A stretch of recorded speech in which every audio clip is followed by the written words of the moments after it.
ঋণ শোধ হয়ে গেল, কিন্তু খেজুর একটুও কমল না। কিভাবে সম্ভব?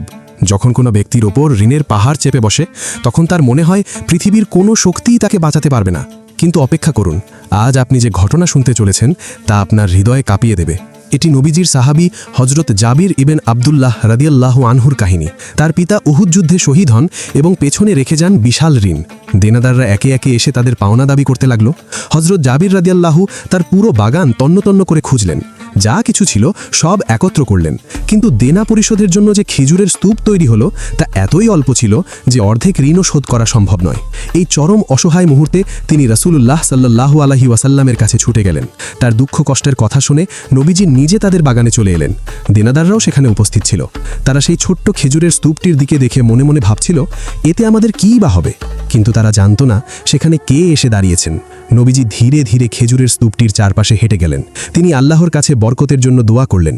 তারপর সবচেয়ে বড় স্তূপটির মাঝখানে বসে পড়লেন এবং বললেন, হে জাবির, তোমার দেনাদারদের ডাকো আর ওজন করা শুরু করো।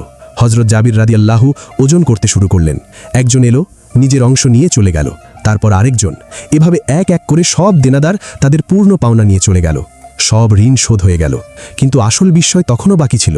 হজরত জাবির রাদিয়াল্লাহু বলেন, সব দেনা পরিশোধ করার পর যখন আমি খেজুরের স্তূপটির দিকে তাকালাম, আল্লাহর কসম, তা আগের মতোই ছিল, যেন একটি খেজুরও কমেনি। এটাই আমার নবীর দোয়ার বরকত। সুবহানাল্লাহ।